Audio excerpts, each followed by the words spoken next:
Hello guys, कैसे हैं आप सब लोग। I hope you all are very fine.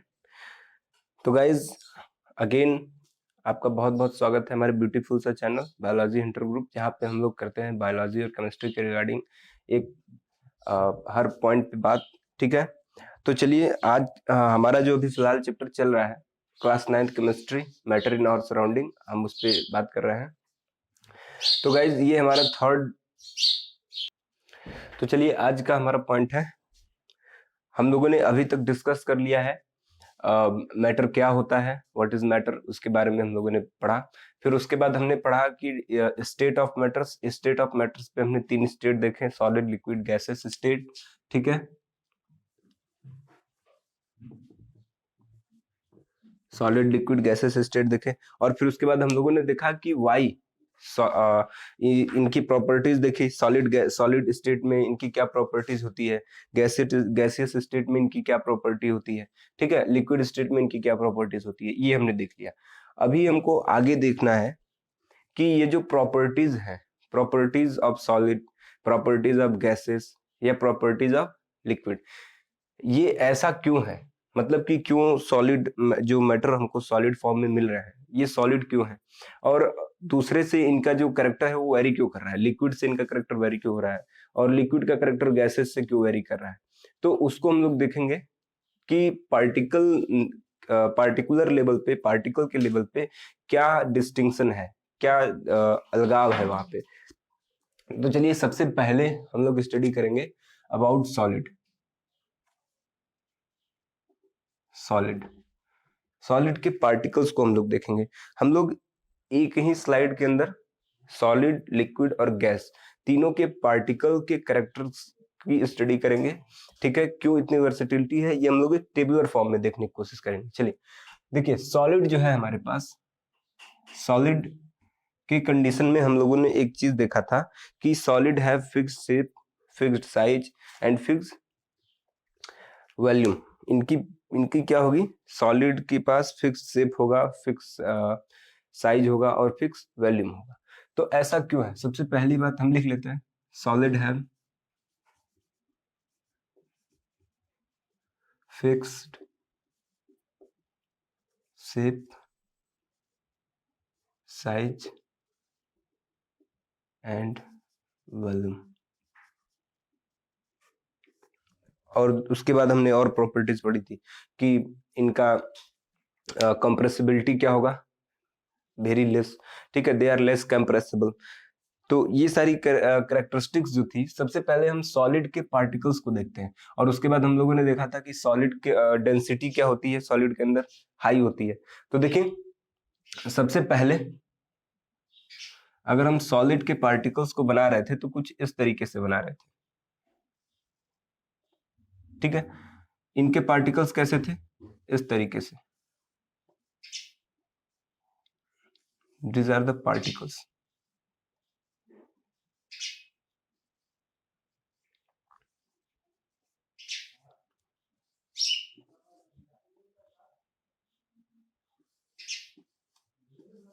These are the particles. ये सारे के सारे क्या हैं, पार्टिकल्स। तो देखिए सॉलिड के पार्टिकल्स क्या हैं, very close to each other. Particles of solid are very close, ये एकदम पास पास में है। ठीक है, और इसके बाद देखिए हमने 2-3 कैरेक्टर्स पार्टिकल के लिए पढ़े थे कि particles have space between themself. ठीक है, particles are very very smaller. ठीक है, और तो उस बेसिस पे हम बात करेंगे। सबसे पहला कैरेक्टर देखिए, इसको देख करके हम क्या लिख सकते हैं, particles of the solid are very close to each other. Very close to each other. Particles of the solid are very close to each other. वो एक दूसरे के बहुत पास पास होंगे। ठीक है, एक दूसरी चीज हमको क्या दिख रही है इनके पास, जरा देखना,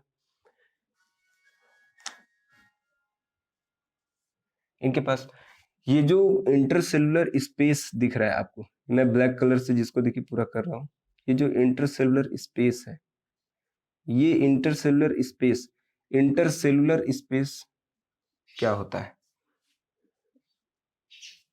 इंटर सेलुलर स्पेस या इंटरमॉलिक्यूलर स्पेस, इसको हम कहते हैं इंटरमॉलिक्यूलर स्पेस या इंटरसेलुलर स्पेस। ठीक है, तो हम इंटरसेलुलर, हर सेल के बीच का स्पेस, इंटरमॉलिक्यूलर स्पेस भी कह सकते हैं। तो ये जो इंटरसेलुलर या इंटरमॉलिक्यूलर स्पेस है, ठीक है, वो क्या है? Space between two particles are very very small. वो भी क्या है? वो स्पेस भी बहुत ही कम है। तो इंटरसेलुलर स्पेस क्या है? बहुत ही लो है। इंटरसेलुलर स्पेस बहुत ही लो है। अगर हम जरा सा सॉलिड इसके साथ साथ लिक्विड और गैसेस के भी पार्टिकल बना ले तो जरा ज्यादा क्लियर होगा। देखो हमने क्या कर लिया, यहाँ पे हमने बनाया लिक्विड, लिक्विड। तो देखिए लिक्विड की कंडीशन में आप क्या इसके पार्टिकल अगर बनाओगे तो किस तरीके से बनाओगे? कुछ इस तरीके से, एक यहाँ पे पार्टिकल्स हैं कुछ इस तरीके से। ये हमारे किसके पार्टिकल्स हो गए? ये लिक्विड के पार्टिकल्स हो गए। ठीक है, गैसेस के अगर हम बनाते तो, अगर हम गैसेस के बनाए तो, गैसेस के पार्टिकल्स को बनाना हो तो हम कैसे बनाएंगे?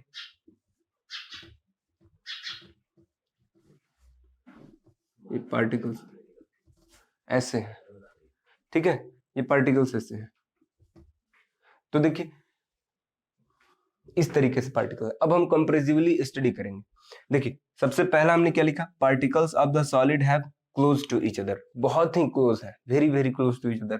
ठीक है, very close to each other. यहाँ पे देखिए यही पॉइंट अगर हम यहाँ पे भी लिखेंगे तो क्या लिखेंगे? Particles between particles,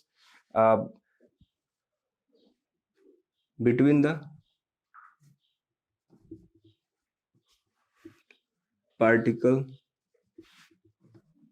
of between the particles of liquid having some space, having some space। इनके पास क्या हो जाएगा? स्पेस होगा। या हम क्या लिख सकते हैं कि particles of the liquid are not very close to each other. ठीक है, इसी पॉइंट को हम और कैसे लिख सकते हैं? दूसरा point, particles of the liquid are not very close to each other, very close to each other.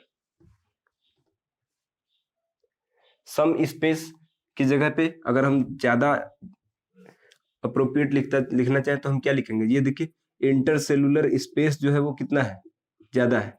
ठीक है, हैविंग मोर इंटरसेलुलर स्पेस, मोर इंटरसेलुलर स्पेस। तो ये इंटरसेलुलर स्पेस क्या है? बहुत ही ज्यादा है। ठीक है, और यही देखिए हमारा ये गैस के पार्टिकल्स हैं। तो यहाँ पे क्या है? Particles of gases are between the particles of gases, या हम क्या कर सकते हैं? Particles are gases, particles of gases, particles of gases, gases are, ये क्या होंगे? बहुत ही ज्यादा दूर दूर है। ठीक है, particles of the gases are not close to each other, not close to each other. क्यों? क्योंकि इनके बीच में बहुत सारा गैप है। और स्पेस की बात करेंगे तो इंटरसेलुलर स्पेस क्या है? हाई। सबसे ज्यादा इंटरसेलुलर स्पेस हमको यही देखने को मिलेगा, इंटरसेलुलर स्पेस क्या है? हाई। इंटरसेलुलर स्पेस सबसे ज्यादा यहीं पे है। तो आप देखो हमने दो चीजें साथ साथ पढ़ी। पार्टिकल्स के बीच में डिस्टेंस कितना ज्यादा है किसमें? तो सबसे ज्यादा सबसे कम डिस्टेंस हमको दो पार्टिकल्स के बीच में कहाँ पे मिलेंगे? सॉलिड। मतलब कि सॉलिड के पार्टिकल्स एकदम पास पास है, हमको दिख रहा है। लिक्विड के पार्टिकल्स के बीच में हमने देखा कुछ दूरी है। ठीक है, ये दूरी इतनी हो गई। अभी गैसेस के पार्टिकल्स के बीच में देखो ये दूरियां इतनी इतनी हो गई। ठीक है, तो डिस्टेंस क्या हुआ? बढ़ता चला गया। सॉलिड में सबसे कम, लिक्विड में उससे ज्यादा, गैसेस में सबसे ज्यादा पार्टिकल्स के बीच में डिस्टेंस पाए जाएंगे।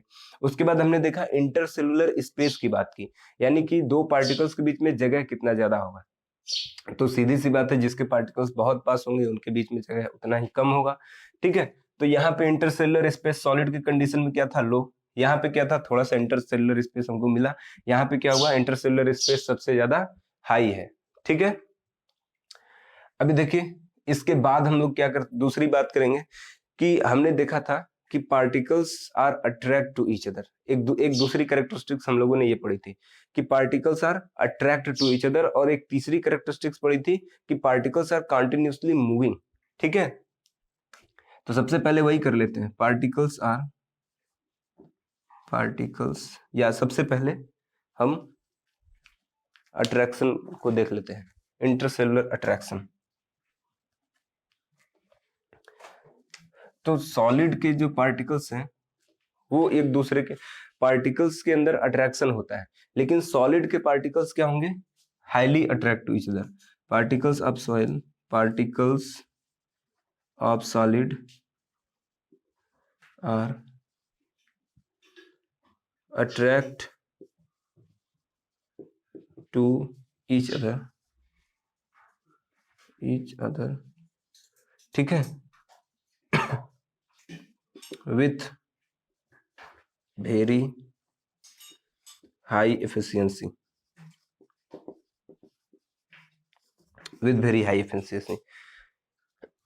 मतलब कि पार्टिकल्स जो हैं ऑफ सॉलिड वो एक दूसरे को बहुत ही हाई एफिशिएंसी के साथ एक दूसरे के करीब क्या कर रहे हैं, खींच रहे हैं। तो फोर्स ऑफ अट्रैक्शन जो है, ठीक है, हम यहाँ पे क्या लिख सकते हैं एक वर्ड में, फोर्स ऑफ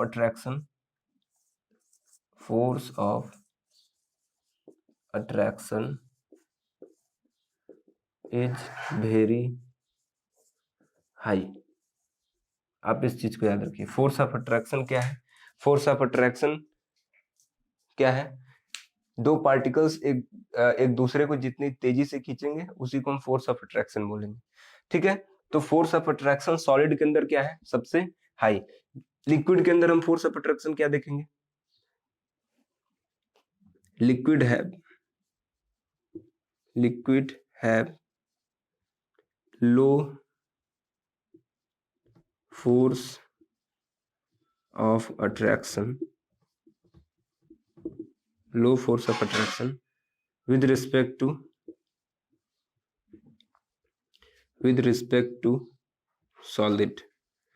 सॉलिड के रिस्पेक्ट में लिक्विड का जो फोर्स ऑफ अट्रैक्शन है दो पार्टिकल्स का, वो क्या है, लो। तो जो लिक्विड के पार्टिकल्स होंगे वो एक दूसरे को खींचेंगे, लेकिन सॉलिड के पार्टिकल्स की तुलना में वो क्या करेंगे, उतनी तेज नहीं खींच पाएंगे, ठीक है। लेकिन बट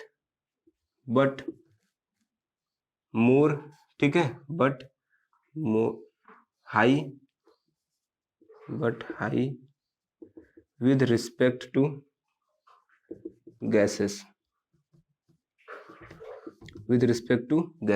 अगर हम गैसेस की बात करेंगे तो वाटर के मॉलिक्यूल जो हैं उसके पास फोर्स ऑफ क्या है, फोर्स ऑफ अट्रैक्शन ज्यादा है गैसेस के कंपैरिजन में, ठीक है। गैसेस के कंपैरिजन में फोर्स ऑफ अट्रैक्शन ज्यादा है, सॉलिड के रिस्पेक्ट में फोर्स ऑफ अट्रैक्शन कम है, ठीक है। ये बात हम याद रखेंगे। अगेन तीसरा, इधर क्या लिखेंगे, तो फिर इधर क्या लिखेंगे, देखिए गैसेस के अंदर फोर्स ऑफ अट्रैक्शन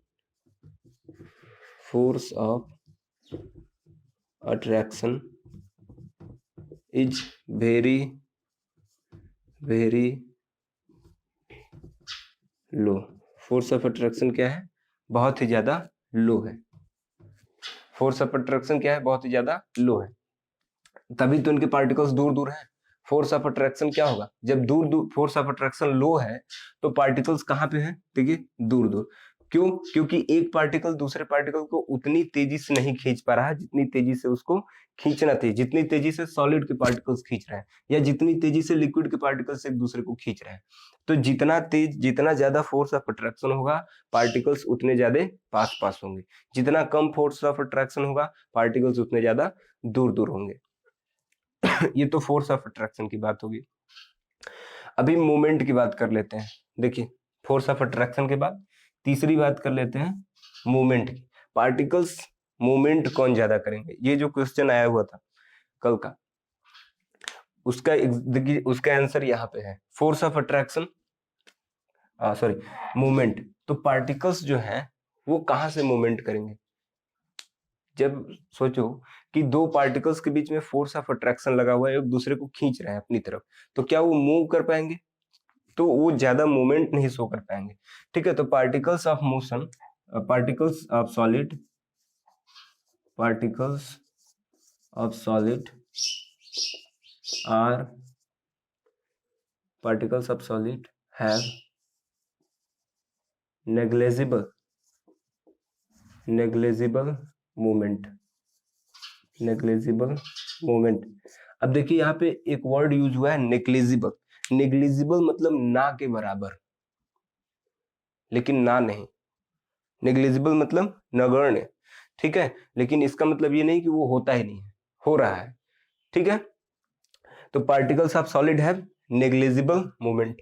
उसका पार्टिकल जो है वो नेग्लिजिबल, ना के बराबर मूवमेंट करेगा। तो वो करते क्या है? सॉलिड के पार्टिकल अपने मीन पोजीशन पे वाइब्रेट करते हैं। वो ऐसे वाइब्रेट करेंगे, मूवमेंट नहीं करेंगे, वाइब्रेट करेंगे।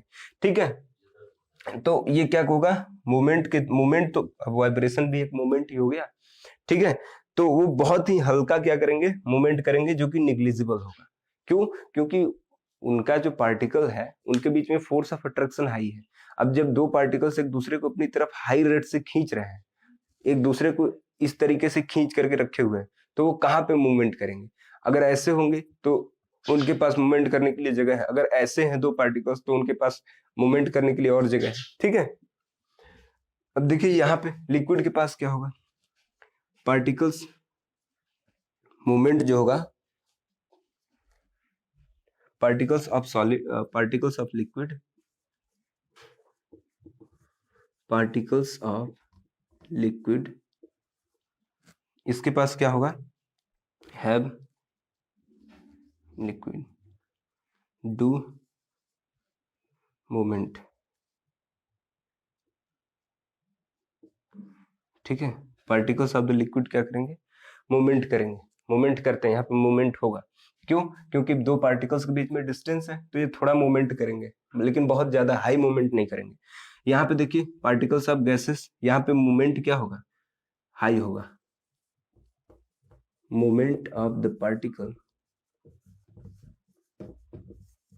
Is high. Movement of the particle is high. तो एक छोटा सा सवाल है कि फ्लूइडिटी किस फ्लूइडिटी, दोनों फ्लूइडिटी शो करते हैं, ये तो पता है कि ये दोनों फ्लूइडिटी शो कर रहे हैं। लिक्विड भी फ्लूइडिटी शो करता है, गैसेस भी फ्लूइडिटी शो करते हैं। तो फ्लूइडिटी कौन ज्यादा शो करेगा इस कंडीशन में? हमको दिख रहा है कि इनका मूवमेंट जो है वो थोड़ा स्लो है, इनका मूवमेंट हाई है, तो फ्लूइडिटी कौन ज्यादा शो कर रहा है? ये ज्यादा फ्लूइडिटी शो करेंगे। गैसेस ज्यादा फ्लूइडिटी शो करते हैं। ठीक है, ओके, अब फटाफट से इसको उतार लीजिए। ओके, तो हमारा अगला पॉइंट है डिफ्यूजन।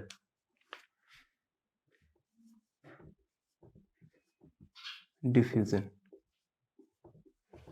डिफ्यूजन क्या है? डिफ्यूजन मतलब कि spreading out and mixing of two substance. ठीक है, by movement of their particles. उनके पार्टिकल्स के मूवमेंट के कारण दो मैटर या दो सब्सटेंस हैं जो कि क्या हो रहा है? स्प्रेड हो रहे हैं और मिक्स हो रहे हैं। तो उस प्रोसेस को हम क्या बोलेंगे? Diffusion. Diffusion, mixing and spreading and mixing of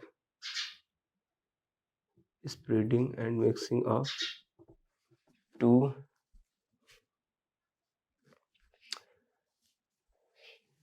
two substance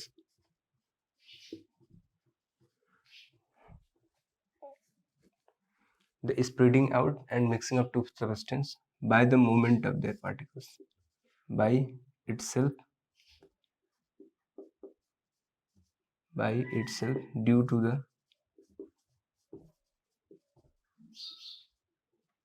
movement of the particles,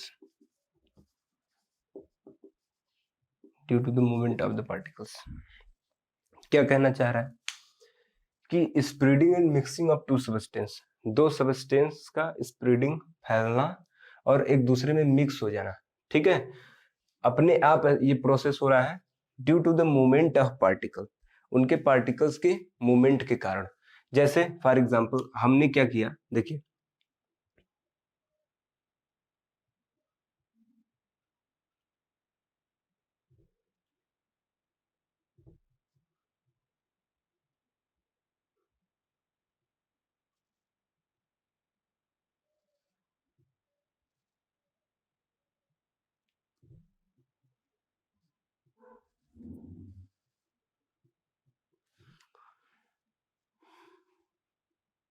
ठीक है, हमने इस तरीके से क्या किया है, दो ब्यूरेट लिया है।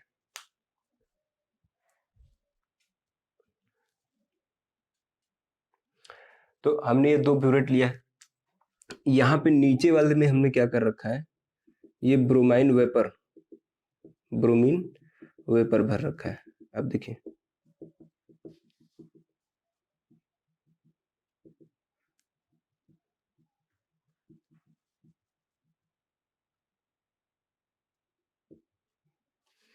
तो इसमें क्या है, ब्रोमाइन वेपर,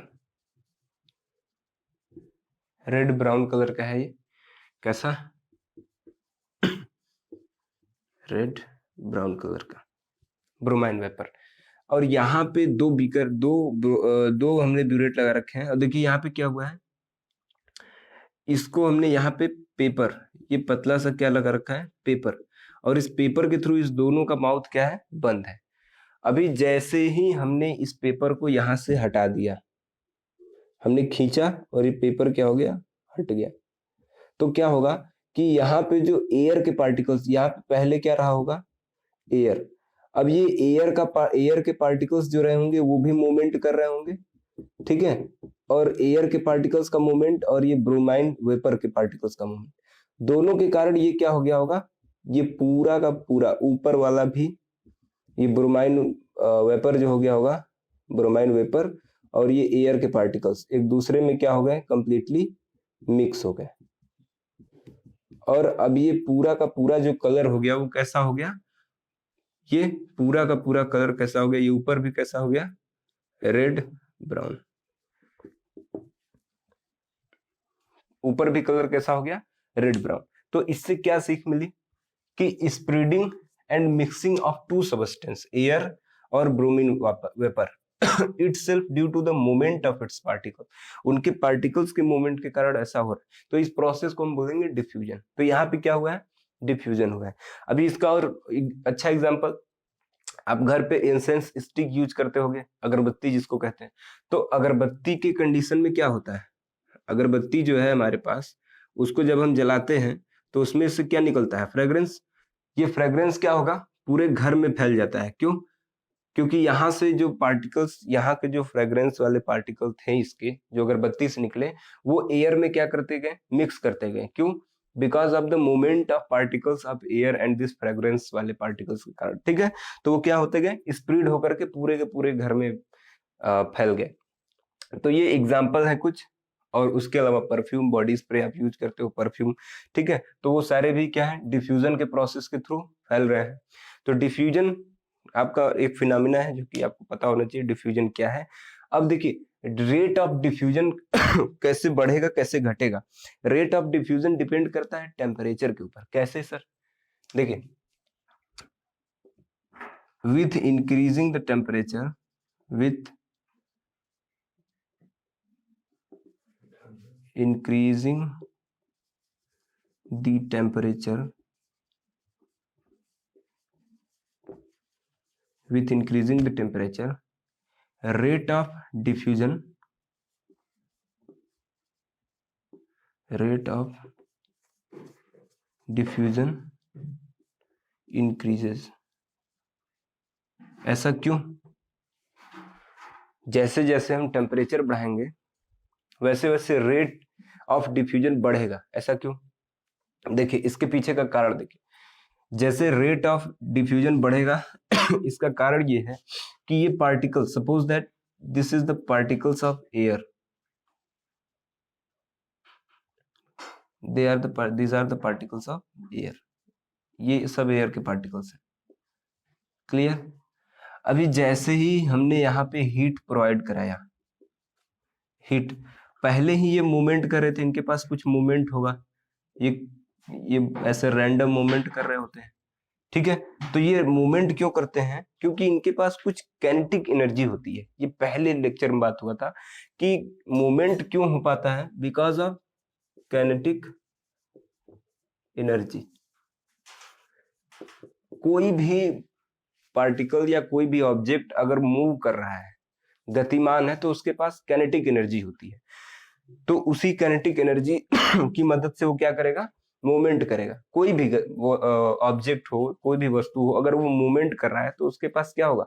एक काइनेटिक एनर्जी होगी। तो ये पार्टिकल्स भी मूवमेंट कर रहे हैं, तो इनके पास क्या है? एक काइनेटिक एनर्जी है। अब ये काइनेटिक एनर्जी बढ़ जाएगी अगर हमने उस पार्टिकल्स को हीट दे दिया। अब देखो, समझो कैसे।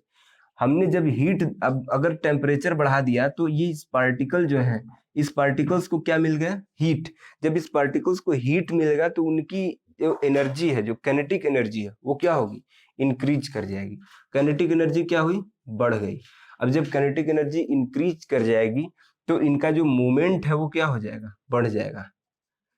इनका मूवमेंट क्या हो जाएगा? मूवमेंट भी बढ़ जाएगा। तो काइनेटिक एनर्जी बढ़ेगा, मूवमेंट भी, सीधी सी बात है, ठीक है। और अगर हीट हमने बढ़ाया, समझिए रिलेशन क्या है, हीट बढ़ाएंगे तो पार्टिकल की काइनेटिक एनर्जी बढ़ जाएगी, और जैसे ही काइनेटिक एनर्जी बढ़ जाएगी वैसे ही मूवमेंट भी बढ़ जाएगा।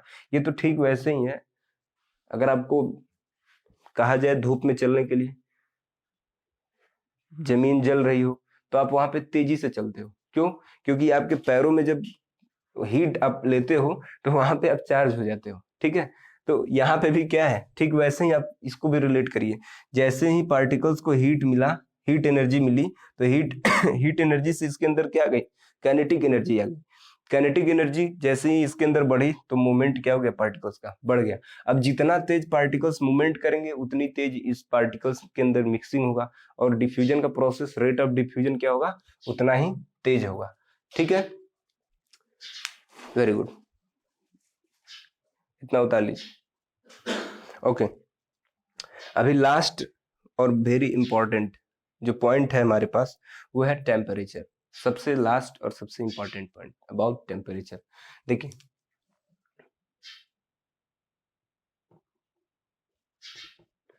टेम्परेचर, टेम्परेचर, इसका दो यूनिट है, एक कॉमन यूनिट है और एक एसआई यूनिट है। दोनों को हमको आज पढ़ना है। टेम्परेचर में क्या है? एक कॉमन यूनिट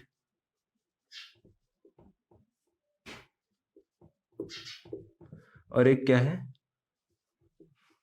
एसआई यूनिट। दोनों देखने हैं। कॉमन यूनिट क्या है हमारे पास? Degree Celsius. कॉमन यूनिट हम जनरल यूज करते हैं वो क्या है?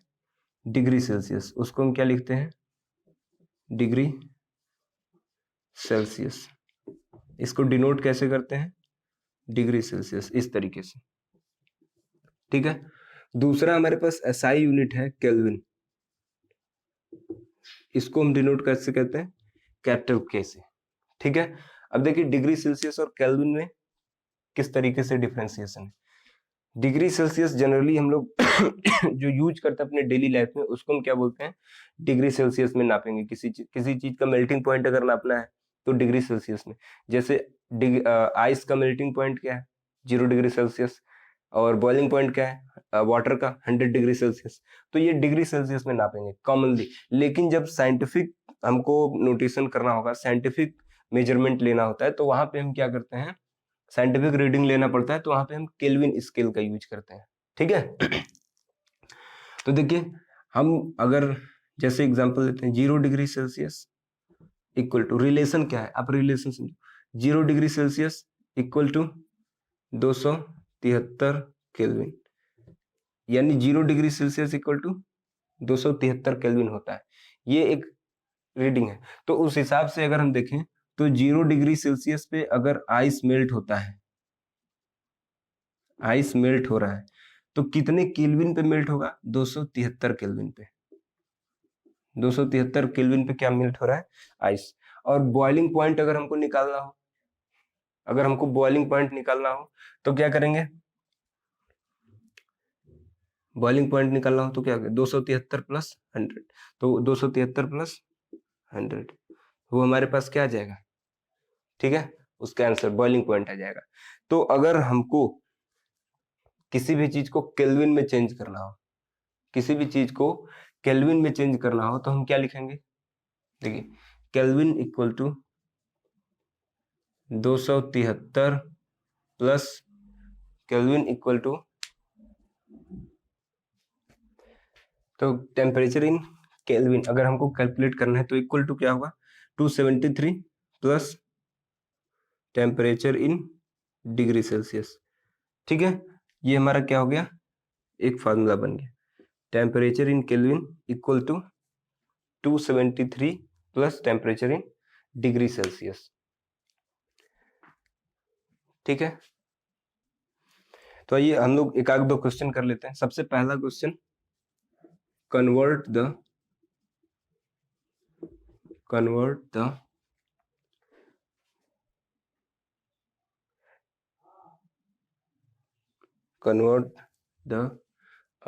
temperature of 25 degree Celsius in kelvin.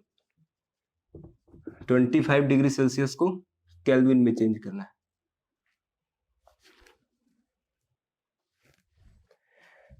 तो देखिए सबसे पहला हम क्या लिखेंगे, टेम्परेचर ऑफ केल्विन स्केल, हमको निकालना क्या है, temperature in kelvin equal to क्या होता है हमारे पास, temperature in kelvin equal to 273 plus temperature in degree Celsius. तो टेम्परेचर इन डिग्री सेल्सियस कितना है, 25 डिग्री सेल्सियस, तो उसी को जोड़ देंगे, वैल्यू जो आएगी वो हमारी क्या हो जाएगी, इन केल्विन। तो क्या हो गया, ये हमारा वैल्यू क्या गया, इन केल्विन। ये एनसीईआरटी का आपका क्वेश्चन था।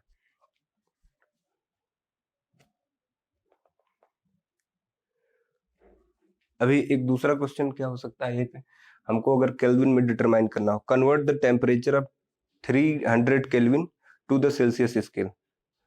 अगर हमको 300 केल्विन को कन्वर्ट करना हो डिग्री सेल्सियस में, 200 केल्विन को डिग्री सेल्सियस में कन्वर्ट करना हो तो क्या करना है, टेम्परेचर, अब अगर हम इसी को करेंगे degree Celsius, temperature in degree Celsius equal to क्या होता है, क्या हो जाएगा, temperature in degree Celsius equal to temperature in kelvin minus 273। इसी फॉर्मूले को एक्सचेंज कर लेना है, ठीक है। तो टेम्परेचर इन डिग्री सेल्सियस हमको चाहिए, टेम्परेचर इन केल्विन हमको कितना दिया है, 300 केल्विन माइनस 273, ठीक है, माइनस 273 कर दिए। तो डिग्री सेल्सियस में हमारे पास क्या हुआ, यहाँ पे 327 डिग्री सेल्सियस, ठीक है, हमारा आंसर आ गया। तो इस तरीके से ये भी आपका एनसीईआरटी का क्वेश्चन था। तो ऐसे ही करके हम क्या करेंगे, डिग्री सेल्सियस से केल्विन में और केल्विन से डिग्री सेल्सियस में हमारे जो एग्जांपल्स होंगे उसको हम निकालेंगे, ठीक है। टेम्परेचर को एक्सचेंज करना हमें आना चाहिए। तो गाइज यहाँ तक ठीक था, तो अभी तक के लिए इतना काफी है। अगले लेक्चर में हम लोग आगे देखेंगे, तब तक के लिए बाय बाय। चैनल को लाइक कीजिए, सब्सक्राइब कीजिए, बेल आइकन को जरूर दबाइए और वीडियो को जितना भी हो सके शेयर कीजिए।